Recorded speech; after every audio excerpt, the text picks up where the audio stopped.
What up, what up, what up, what up, good people? What are you dancing to already, baby? You don't even have any music.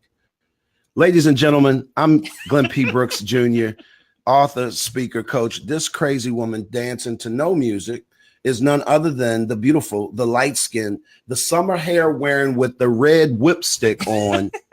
Cherie Brooks Jr., author, speaker, relationship, and life balance coach. And it's great to be with you guys this Saturday morning. It is lovely here today in Hampton Roads. The sun is shining. It is a beautiful day.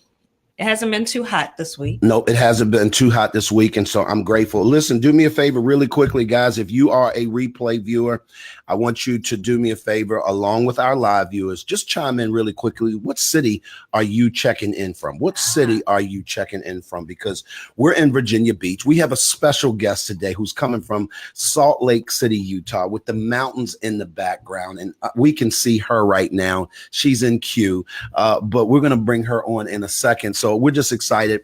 I am so excited, baby. We leveling up. We got us a new microphone. If y'all see this object sticking in the middle of the thing, it's our new microphone. So hopefully we sound a little bit better. Sure, you're going to have to talk like right there.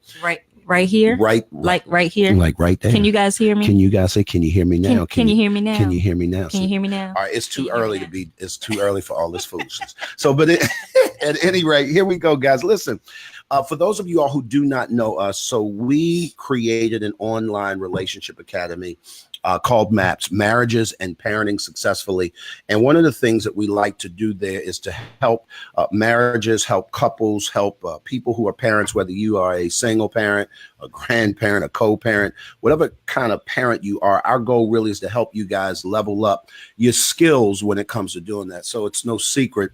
Cherie and I have been married twice. For me, once before, for her. Twice before for me. Yeah, I get that. So it took me a while to get it right. Yeah, because 3 times is a charm. Yeah, and that would be me. So therefore, that's what they say. So, but what we like to do, guys, is we really want to help you understand if you don't hone your skills at being able to take your relationships to the next level, I promise you, you won't. Right. And a lot of people think, well, we just need to love each other, or as long as we love each other. And then for my Christian folks, God bless your heart. You'll say, well, as long as we got God in it, Jesus fixed it. Jesus fixed it on the cross, but you're going to have to fix it today. So I promise you, there's some work you're going to have to do. And it doesn't. Jesus gonna fix it. I know but if you don't do no work, he gonna fix it. All right, fix it while y'all ain't in a relationship. I promise you that. So what we want to do, guys, is we want to be able to help you. If you would like to learn more about that community, we have 4 separate online group coaching environments. So on Tuesdays, we do couples. We meet with couples at 7 p.m. and then we meet with parents at 8:30 p.m. every Tuesday. And then every first and third Thursday, I have a session with ladies only. And then on every Sunday, Glenn meets with the men only. So you get an opportunity to really be transparent, really be free in those rooms where you can share without your significant other there.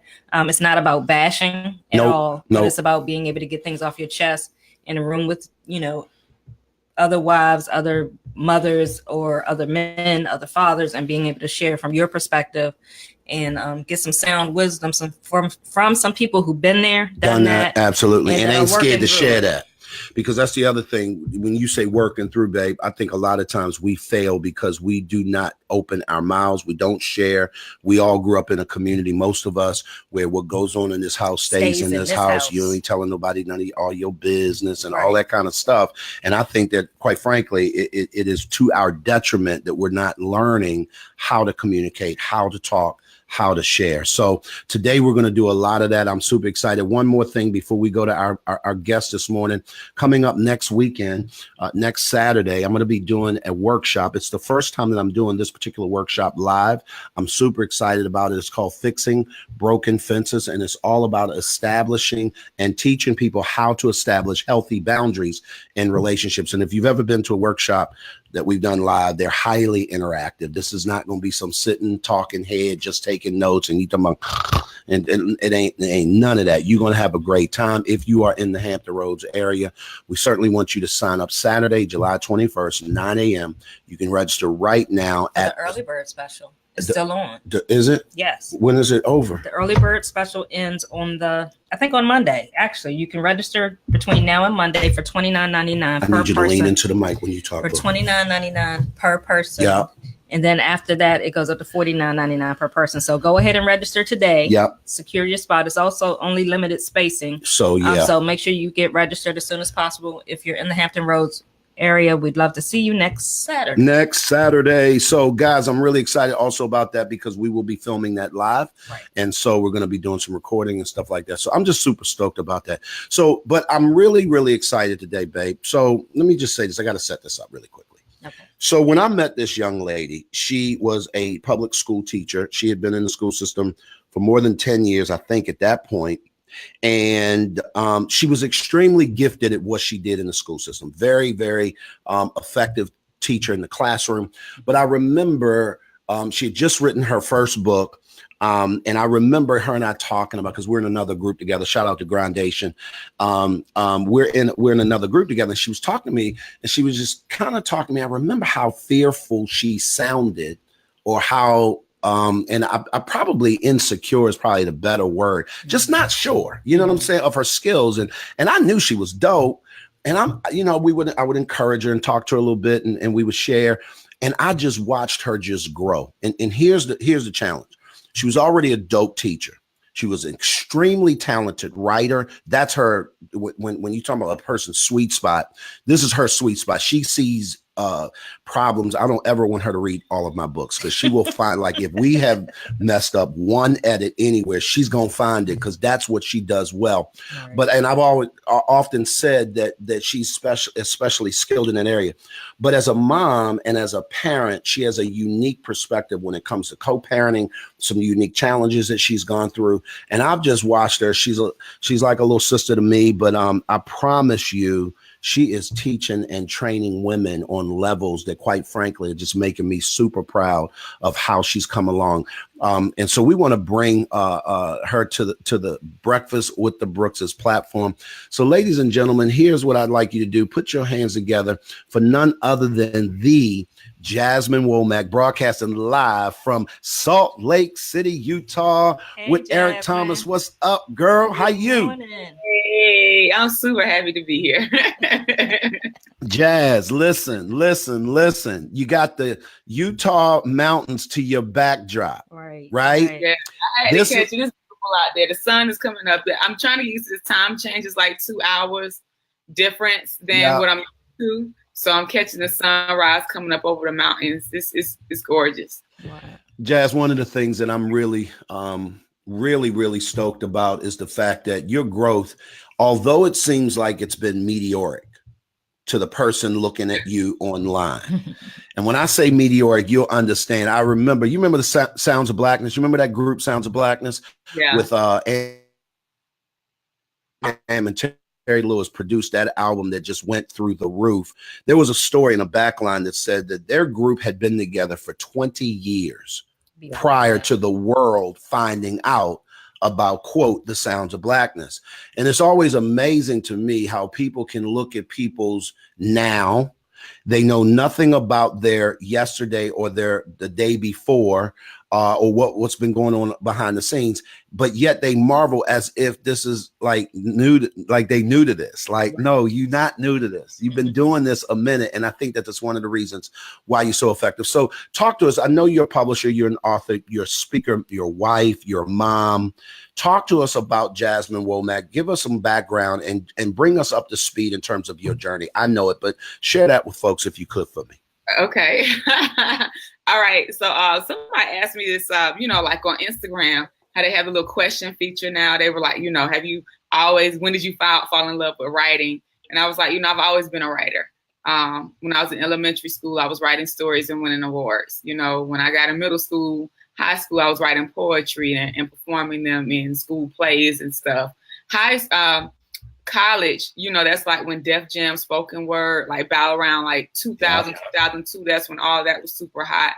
So when I was in college, I started an organization on campus called Soul, Striving for Optimum Understanding of Our Life Choices. And I laugh at it now because I'm like, God was preparing me then for where I am now. And I had no clue, but I started an organization called SOUL, Striving for Optimum Understanding of Our Life Choices. I had a council together, and me and my little college boyfriend at the time, we used to do spoken word.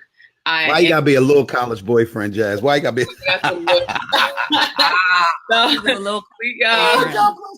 used to throw open mics, and so he used to be like in that scene. So we would work together, and I would handle the contracts, and he would handle the social part, and bring some of those artists from Def Jam Poetry down to Fort Valley State, and we would have open mics for the whole campus. Like, it was super dope. So looking back on, I've been doing events and putting on and having organizations for the past 10 years, but all of that ended, and then it went into me being an adult and really trying to find my space and how I was going to transition. So I started teaching, and I taught language arts, and writing was always my favorite part to teach. And so I was good with it. So I, became writing coach and all of that. And it just bloomed. So I've been doing things with writing literally for the past over 10 years. You know what I'm saying? Yeah. To where now I'm able to have a business from writing, editing, helping people to develop their stories, publishing books, and now helping authors to turn their books into profitable, sustainable businesses. And so I've taken what I've done, in college and on my job, and turned it into, a business. And it works because that's what I do, so I love what I do. I love it.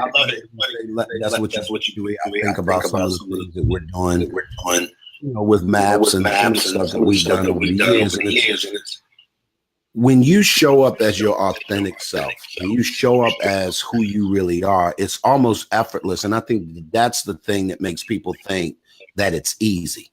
Just because it looks easy, just because it's something that, you don't think takes a lot of work. Trust me, it's not for the person who that ain't who they are. I'll put it that way. I think it's always easy to a degree for people who, whatever that thing is. And I want to transition really quickly because you are a mom. How many kids you got, Jazz? I can't remember. 4 together. I'm looking at my Instagram handle. It's the Jasmine Womack. Okay, the Jasmine Womack for Instagram. On Facebook. So I got it for IG is at the Jasmine Womack. So we're gonna fix that right up. So if y'all want to follow her on IG, guys, I'm gonna tell you something. That if you are a budding writer, I often tell people, and I'm glad you talked about this on the front end, Jazz, even before we get into the parenting part. I've written 6 books, but I am a speaker who writes. I'm not a pure writer. That's not my pure lane. And, my books turn into really conversation pieces that really cause people to want more of me, the speaker or the coach. And same way with Sheree. I would say not same way with Sheree. She's more of a pure writer. This girl, she's co-written 3 books with me, and she's the writer. I promise you. But when you guys really want to go to the next level, and trust me, you can't go to Jasmine incorrect. I just want to let you if you ain't ready to really work and put it down in every facet, don't even call her, because first of all, she ain't got that much time to be fooling with you, and second of all, when she does, it's gonna cost you on every level. Not meaning expensive. You're gonna put in work. You just gonna flat out put in work, and your product is gonna show for it. So I'm super excited about that, babe. She is a mom of 4. And here's what I know, Jazz, it has not been an easy run at all. And I want you to tell a little bit about your story, because we got people who struggling, Jazz, and they trying to they on the news for much less than what you've gone through. Right. That whole blended thing is not a joke. It's not at all. It's not at all. Tell us your story. So how'd you become blended? Or how are you blending? Yeah, because we like to say that blending is a journey. Process. It's not a destination. You never finish blending. You really don't. So I got married in 2011. I got married in 2011, and on our 1-year anniversary, we filed for divorce. We went together to file for, like, literally turn the papers in. Wow. And so at the time, my daughter was 5 months old. We had a 5-month-old daughter together, separated for a lot of reasons. One of the main reasons on my end was domestic, like, abuse, verbal and physical abuse or whatnot. So I had to rebuild. I moved in with my parents. I was about 28, 29 years old, moved back in with my parents and really had to rebuild from ground up, rebuild myself, rebuild my spirit, my emotions, my finances, because I was broke in. You understand? Right. And so say that last part again. You said you was broken. You said it. Broke and broken. Broke and broken. See, Cherie caught that. I didn't have no money. I got you. I was teaching, but I didn't have any money. Yep. And I was emotionally in a place where I had to pick up the pieces, because I had found myself in a place that I never thought that I would be. Yep. I think that, we have these visions for where we want our lives to go. And there I was, I was college educated. I had done everything as they say you should do. Right. I purchased my own house. Wow. I had, a luxury vehicle. I had a drop top BMW, and here I was getting divorced after, less than a year of marriage from someone that I had allowed to be abusive to me. And, I was just in a space that I never thought I would be. I never thought that I would be that girl. I never thought I would be that person. This woman having to move back in with her parents, like I just never saw myself there, but there I was picking up the pieces. And so, I went to counseling for like a year, a month, once. And at the times I needed it twice a month, for a year to aid in that, and I also, did a lot of internal work in the process, and I was able to rebound. I went back to school to get my master's and just to make a better life for me and my daughter. And long story short, I started back dating after about 2 years, and went on a dating sabbatical, actually. But after that dating sabbatical, that's when I actually started dating my now husband, and he proposed like 2 months into us dating, and we got married. He had 2 children and I had 1. And about 5 months after we got married, I conceived our son, who's 2 now. So we have a blended family of 4, 2 boys, 2 girls, going into our 4th year of marriage. It'll be 4 years in February. And Hey, Jasmine, I want to ask you a question. When you were telling your story, you made a comment, and I understand, but I want you to kind of elaborate on it a little bit. You said that you allowed yourself to be in an abusive relationship. A lot of times when women come out of an abusive relationship, they don't, and it's not taking, I want you to explain it, because some people may hear that as you're blaming yourself. And I want you to make sure that you just clear that up, because I know my first marriage was also an abusive relationship. So I understand how you allow yourself to stay in that situation. But can you explain what you mean when you say that, just to clear that up for anybody that's questioning? What I mean by that is that we always have the responsibility of personal responsibility. Please say that again. That's fire. Where's my pen? Not saying that it's my fault. I can't control anyone else's actions. However, I can control my own actions to stay, even when things are not going the way that I want them to go. And so, I stayed thinking that things would become better. I stayed really out of embarrassment, because people told me not to marry him, and I did anyway. And so I stayed out of fear of what other people were going to say and think. I didn't want to be embarrassed and say, y'all were right, and here I am walking up out of a marriage after 3 or 4 months, so I stayed, despite the things that were going on that I knew should not have been going on. You know what I'm saying? Right. You understand? Right.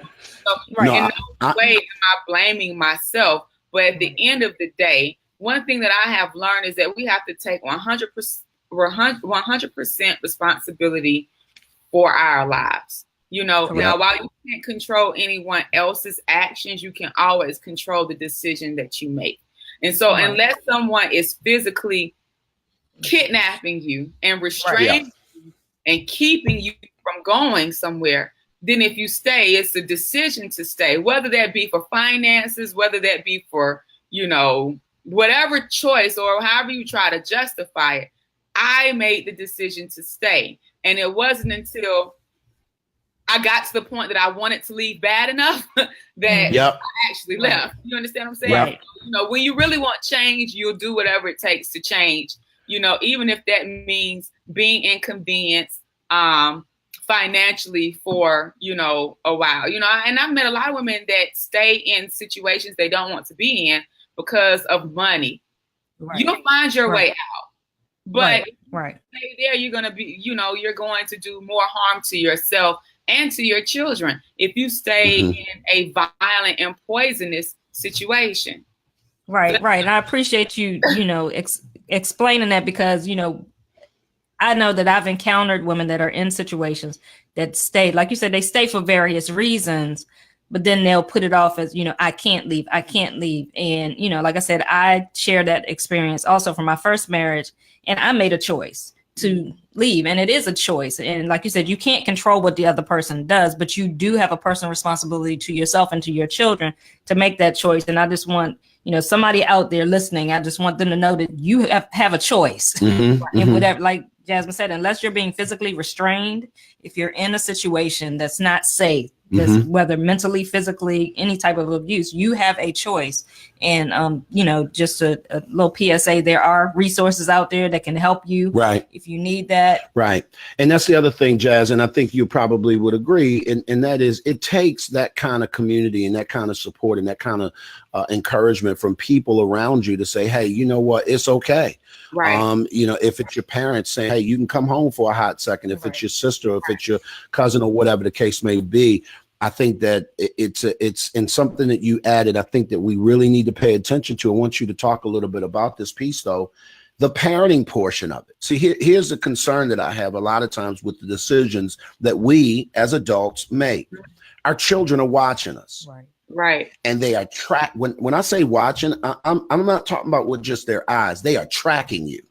Right. And they literally are becoming developed on your watch. Right. So you are developing something in your children, whether you want to, like to, whether it's healthy, whether it's not healthy. As the example, when they're looking at you, they're taking cues from you. And I think that one of the biggest things that you could have, particularly in this case with your daughter, is show her is what it looks like to be empowered, what it looks like for you to be able to take your power back and your control, because you're 1,000% correct. I cannot control what you do, but what I can do is I can control how I respond to what you do.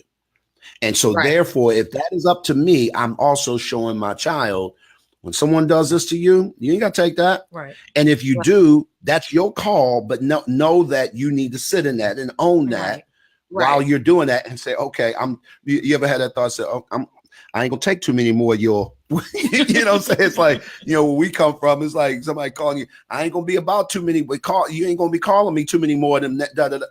What that really is that person saying, I'm about to make a decision here. Right. I'm flat out about to make a decision, and somebody about to get got, because this ain't happening, but for so much longer. And what you're doing is you ramping up to that. So talk to us a little bit, and just shout out to everybody who's jumping in. Thanks for jumping in. Megan, good to see you, girl. Nikki, good to see you. Shanice, y'all do me a favor, share this out. Karen, thanks so much. We see y'all in the room. We're so excited to have Jasmine. Jasmine, there's so much of you that can be shared, right? And I'll be honest with you, each one of those pieces are talks within themselves. I mean, they just are. And it's not often that you meet people that literally have that much complexity in their life and just so much richness that they can just flat out just be with you for a minute. But you and I have had some chances to spend some time together. And one of the things that I've noticed is that you're incredibly good at, and I know where this comes from, but I want you to speak to it. When it comes to being able to juggle all that stuff, you got 4 kids, right? You're in a blended family, 2 boys, 2 girls. You got a husband who has a full-time job. He's doing his thing. You're building a business that, quite frankly, is pretty dope and really successful. You're out in Salt Lake City, Utah, adding value to other people. Like, the question begs, how in the ham sandwich do you pull that off? How do you do that? Because here's what I know. You don't have an army of people working in some factory somewhere that's like all worker bees for Jasmine. That ain't the situation. So Can you speak to that? And particularly, how are you so present for your kids? Because I know you and I know how you roll. How are you able to pull that off in public? Talk to us. Bring us behind the closed doors a little bit. Okay, so come on, yeah, I'm gonna need that, Jasmine. I'm gonna need the Southwest Atlanta. I'm gonna need that one. I'm gonna just keep it 100. Okay, so leading up to this point, it honestly was a lot easier while I was working at school, because I could work on my business while I was at work, like during breaks, Yep. I was on a set schedule. So I know, okay, I need to get up in the morning at this time to get X, Y, and Z done before my children wake up, And so it was a little bit easier because when I was working my 9 to 5, I was able to do a lot of work when my children were asleep, when everybody was asleep, or do things that, find those gaps when I was at work, when I was good, we didn't have any meetings, and I could do something then, or even if it stay after work for an hour. But I've recently transitioned to working full time, and it's interesting time because it's the summertime. Yeah. And so the kids are not in school. Both of them are at home with me and all day, and so it's been somewhat of all day. And so it's been somewhat of a challenge with finding my rhythm, but I'm getting there. You understand what I'm saying? Yeah. So yeah. I realized that the early mornings that I established when I was working, they don't stop.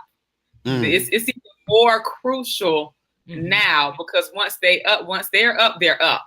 Like they're up, And so I'm not getting anything done unless they're asleep or it's nighttime, and that's just because I'm not about to have them cooped up in the house watching TV while I'm so-called trying to get work done. Like, it just doesn't work like that, Yeah. So the habits and the discipline that you establish now is what's going to sustain you later. And that's what I'm learning, So when those habits I started in grad school, working from getting up early in the morning and working from 9 to 11 of my business, those habits that I established when I was working my 9 to 5 teaching, getting up at 4 in the morning and working until 6 and finding those gaps throughout the day. Those are the same things that I have to do now. It doesn't stop,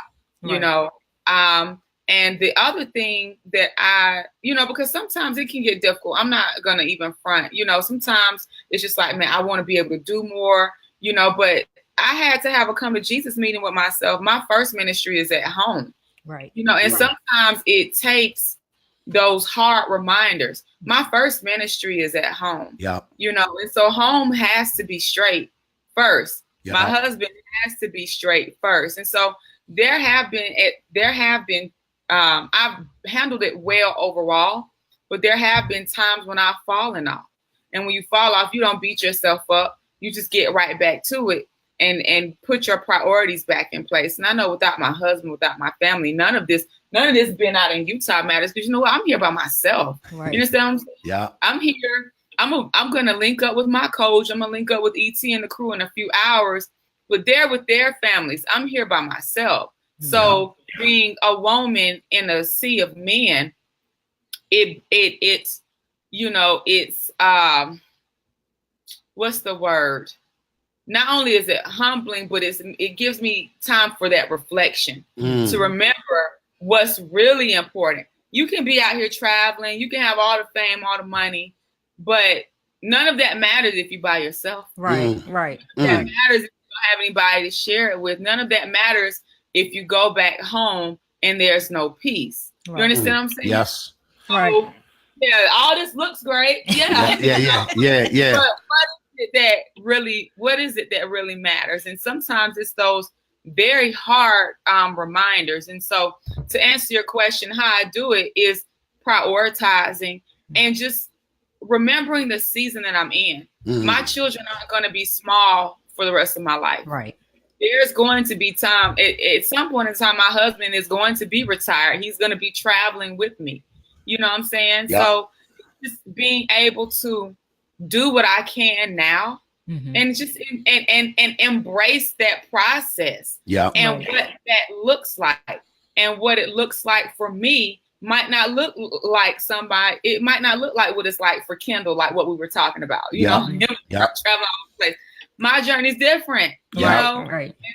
And it's going to go at a different speed. And it's just I love it. Embracing, you know, that process. This is just where I am. So yeah, I can do a little bit. I can only take this many clients. I love you it. know, I can only take this many clients. I'm only focusing on these things because right now, the health of my family and my children is the most important. At the end of the day, I want my husband to say, hey, you know, baby, you're a great wife. I love you. I'm in love with you. I want my children to say, you know, you're the best mom. Right. Not you're some businesswoman. Right, right. Absolutely. Right. And I think that's awesome that you point that out. I think a lot of people get into entrepreneurship, decide they want to start their own business with families, and they get so caught up in the business that they do lose sight of what's really important. And like you said, at the end of the day, if I lose my family in the process, it's not worth it. You know, and that often happens, you know, when we shared an experience early on when Glenn was in ministry full time, that was a challenge for us because he was so driven.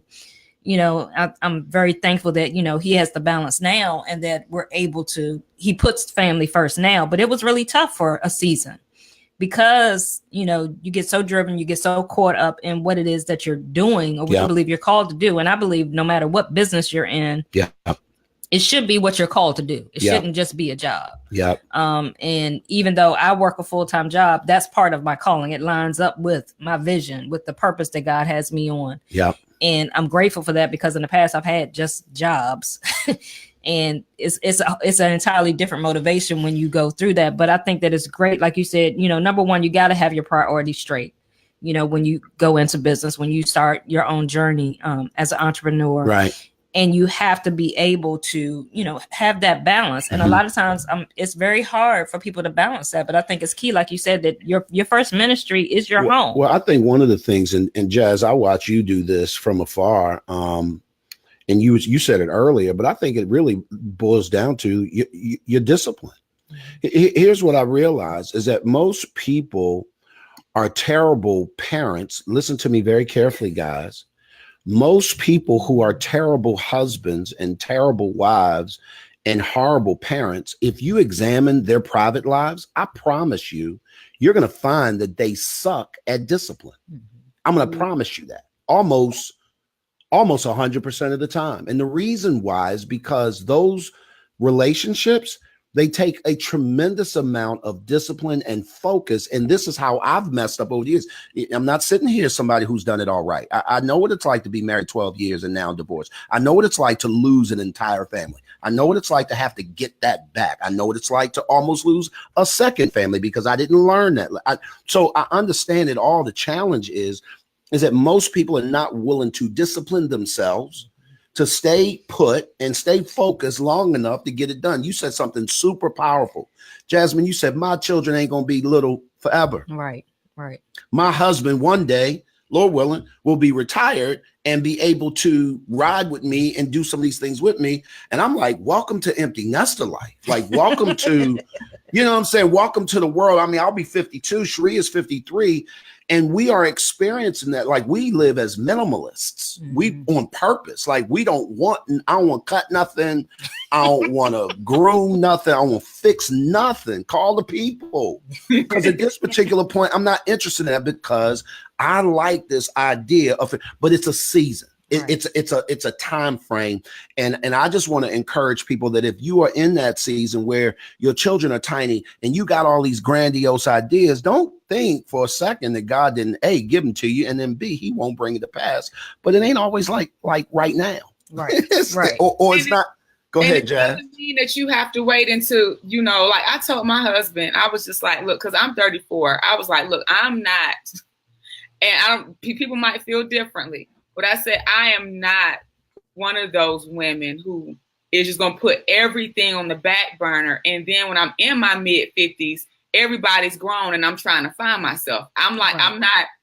I've seen too many women do that. Like they give themselves so much, where they're giving to everybody, and they put their dreams on the back burner for 20 or 30 years. And then you're trying to pick it up, but that time has passed. So, you have to come up with another idea because the times have changed, and that's not to say that you can't start something in your 50s, because plenty of people have.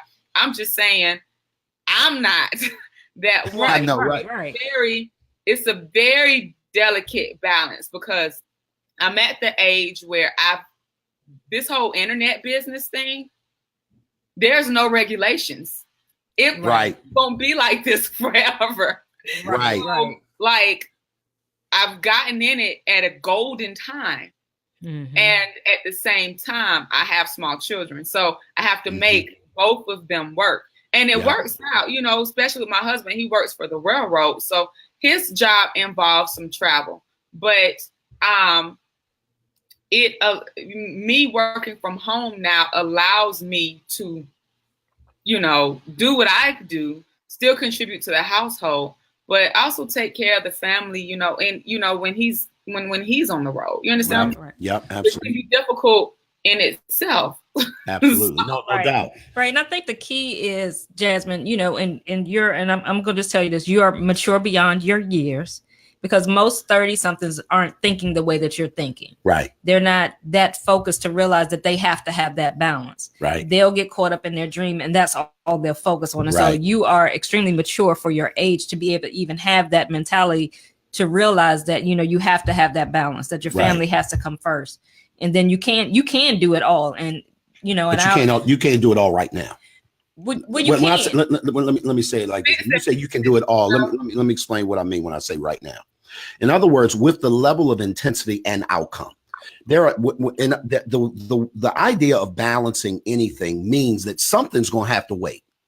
In other words, I can't have both and at the exact same time all the time. And I think what I hear Jasmine and you saying, Cherie, quite frankly, is being self-aware enough to know when is the time to go hard on this.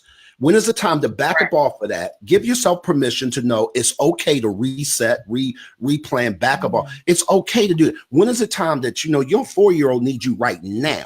Not them clients or whomever the case may be, but then building your business in a way that where it caters to that 4-year-old, not the other way around. So I hear that, and I just want to make sure that people are super clear, because I think that that's a farce to think that you can have it all right now in equal measure. I think the key is balance. I think the key is balance. Go ahead. Go ahead. I was gonna say, even with our daughter, she's getting her PhD right now. She works a full-time job. She has 2 small children. She has a husband, but she's able to balance it. Now, it takes having a community. It takes having support. She can't do it by herself, but she's able to balance that. Absolutely. There are times when she has to ebb and flow. There are the late nights when she's got to work on her schoolwork, because she's not going to take from the children to do that. Correct. And I think that's the key, is that balance. Correct. Is that you have to be willing to balance. And the thing is, in 30s, you got the energy to do that. Absolutely. In your 50s, I ain't got energy to do that. I ain't got time for all that. So I can only do 2 or 3 things at a time. I can't do 4 or 5. Because we're going to mess up. Jasmine, I know you had something that you was chomping at the bit to add. I ain't mean to just take over the conversation. But you were saying... I was saying that, for instance, with the travel, I'm out here in Utah now, but that's, with my husband being on board, and, with me working from home now, I say, some of my work is going to involve me traveling, with whether it's with speaking or going to train. Like out here, I'm with Eric Thomas and Kendall, really getting the training behind the scenes. And so right now, my little 1 day a month, is all that I can do, because I do have kids. And I flew in last night, going to the conference today, flying right back out afterwards, and so that's just what that is. Next month is supposed to be in San Diego, somewhere in California. I told myself I can't go because all the flights come back on Monday, and I got to take my daughter to school. So I'm not going to make San Diego, but I might make the Atlanta school days, you know, when the school days conference that I can bring my children to, you know what I'm saying? So you right. Absolutely. I like what you said, Sherry, and that's exactly true. You don't take away from the children, you know, going after your stuff. You have to make your stuff fit in between while you still keep them priority. Absolutely. Absolutely. Well, guys, I'm going to tell you, I am so sad that we're running out of time. Jazz, I could talk to you until Jesus come. I swear I could. She reminds me so much of Shantae. I think that's why I love her so much. Because it's like y'all are some different. Our daughter is an alien. And I just want to share that with you. A good alien, Shantae. She's from another world. And you and her are sisters. Y'all are just alike. And so I'm sitting here saying to myself, I would that people would develop the mindset that you have so that they can get the outcome that you're getting. And I think that God, that's where when we talk about God is no respecter of persons, what he does for one, he'll do for you. It's the same amount of time in a day. He's given us all the same amount of time. He's given us all the same amount of, quite frankly, opportunities. The question is, how are you looking at it? What's your perspective? What are you leveraging? What are you deficient in? Do you know? How do you level that part up so that you can become excellent at what it is that you do? But Jazz, listen, do me a huge favor. Pencil me in for a time later that we can get the guy. I told her earlier, I said, babe, one of these days she's going to be on either Red Table Talk, somebody with somebody. I'm like, I just want you to call the OG, but like, can you return a brother call when you get on that stage? You know what I mean? I just want to come sit on the front row with my bells and whistles and cheer you on. You know what I'm saying? Like, I don't want nothing front. I just want to be able to say, that's my girl. I know her, and we're going to be good. But no, thank you for having taking the time. I know it's tough, and I'm hoping that we'll get you back. We're going to be doing some things together. I'm believing God up the road, and we're just super excited. You got anything you want to share? Nope, I'm good. I appreciate you getting up early with us this morning. Yeah. That's that 30 something energy. Right. It's 2 hours. Like, it's 2 hours behind us. So you really pulling off early. But Jasmine, is there anything in parting that you'd like to say? Guys, we're talking to a publisher, author, speaker, wife. She's a mom. Her name's Jasmine Womack. If you are on Instagram, please follow her at the Jasmine Womack, and I promise you shoot her a DM if you need any publishing needs or anything like that. You better come correct, because she ain't no joke. But please get at her and let her know that you'd like to be able to take your career. Anything you'd like to say in closing, Jazz? Just remember to always keep God first. He is the head, you know, not the tail. And so once you have your priorities set, you know, with your spiritual life, it's God, family, you know, and then business. So, Love it. Yeah. Well, I appreciate you, sweetie. Look, tell Coach I said what's up. We both have the same coach, and I thank God for Kendall Ficklin. If it wasn't for him, I wouldn't know you. I wouldn't be doing what I'm doing. And he's out there with Eric Thomas, and shout out to ETA and all that they do to be able to help change lives. At the end of the day, guys, we like to wrap up by saying, guys, listen, please understand, if you're going to go to any place of significance, you cannot do that by yourself. At the end of the day, hashtag we all need some help. We'll talk to you guys real soon. Have a great Saturday.